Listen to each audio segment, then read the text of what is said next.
Buenos días, nosotros vamos a presentar el ensayo clínico controlado aleatorizado, que tiene como tema el CPAP para prevención de eventos cardiovasculares en apnea obstructiva del sueño. Como introducción, tenemos que el apnea obstructiva del sueño causa episodios de hipoxia y activación nocturna del sistema nervioso simpático. Eleva la presión sanguínea, los marcadores de estrés oxidativo, inflamación e hipercoagulación.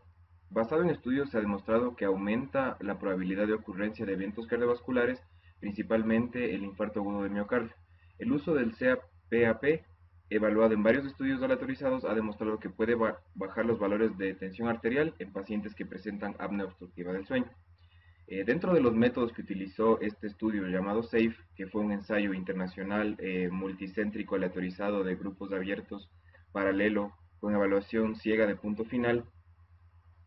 durante una semana se aplicó a los pacientes la terapia sham-CPAP, la cual consiste en una máquina de CPAP modificada para que la presión terapéutica de la máquina sea filtrada y actuar como un placebo. Después de este procedimiento se asignó aleatoriamente a 2.717 adultos de entre 45 y 65 años de edad que tenían apnea obstructiva del sueño, de moderada a severa y algún evento coronario o cardiovascular.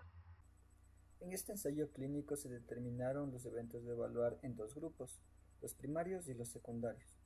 Dentro del grupo de los eventos primarios tenemos que el punto final primario fue la muerte por cualquier causa cardiovascular,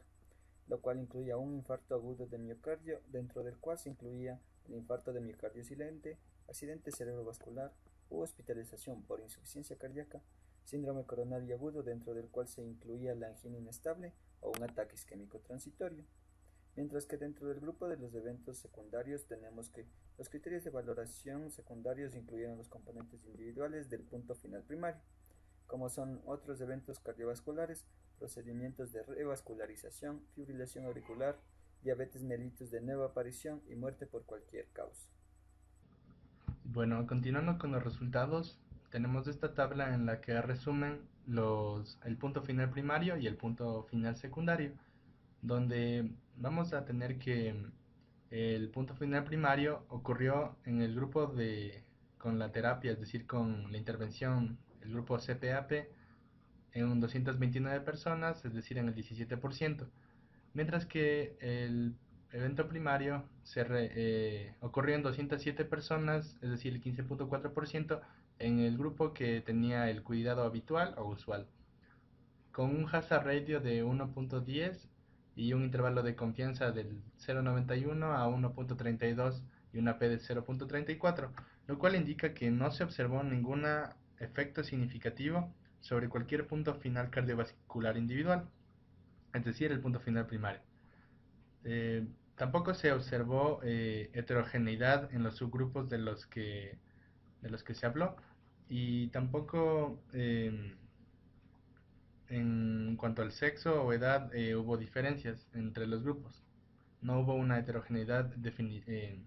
importante, significativa. Tenemos por otro lado el punto final secundario, donde como que se desglosan las diferentes causas de cardiovasculares, ya sean patologías o la muerte por todas las causas. Por ejemplo, tenemos que la muerte por causas cardiovasculares en el grupo de la intervención, es decir, que usó el CPAP, se dio en 25 personas, es decir, el 1.9%, y mientras que en las personas con cuidado habitual en 20 personas, es decir, el 1.5%. Un hazard ratio de 1.22 y el intervalo de confianza de 0.68 a 2.22 y una P de 0.5, lo cual muestra que no hay diferencia significativa entre el grupo CPAP, es decir, el intervenido, y el grupo del cuidado habitual.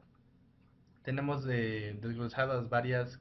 patologías como infarto al miocardio o accidente cerebrovascular,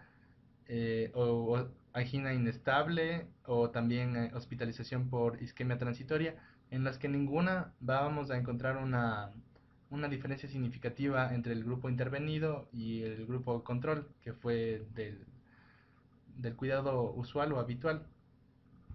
Por lo que nos van a indicar estos resultados, y luego mi compañero hablará sobre la conclusión, es que no se encontraron diferencias estadísticamente significativas entre el grupo que fue intervenido con la terapia del CPAP y el grupo que solo recibió el cuidado habitual. Muy bien, continuando con el estudio, en los criterios de inclusión y la selección de pacientes, podemos decir que hubo originalmente 15.325, de los cuales fueron excluidos varios por no tener criterios de inclusión o el consentimiento o vivían muy lejos del centro clínico. Luego llegamos a 5.844, de los cuales no tenían la patología prevalente o la determinada en nuestro caso como es la apnea del sueño, o no tenían criterios de inclusión o respiración de Cheyne-Stokes. Luego ingresaron 3.246 a un periodo de una semana, en el cual también fueron excluidos varios porque recibieron el tratamiento menos de 3 horas en las noches, tenían problemas clínicos o no tuvieron adherencia. Luego vamos a la randomización. En 2.717 pacientes se hizo, 1.359 recibieron el cuidado normal más el CPAP y 1.358 solamente el cuidado normal. De igual forma, fueron eliminados varios pacientes porque no siguieron el protocolo, porque tuvieron irregularidades. Finalmente llegamos a 1.346, que es del grupo con el efecto, como es el CPAP, y 1.341, que es el control. De estos,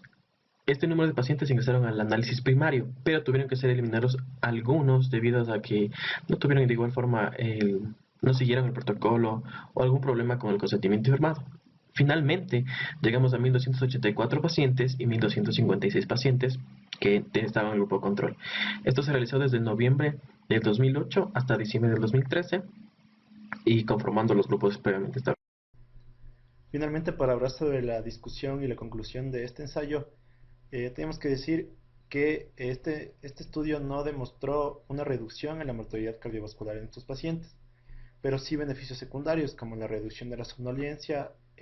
mejoró la calidad de vida de estos pacientes y aumentó los días de asistencia al trabajo.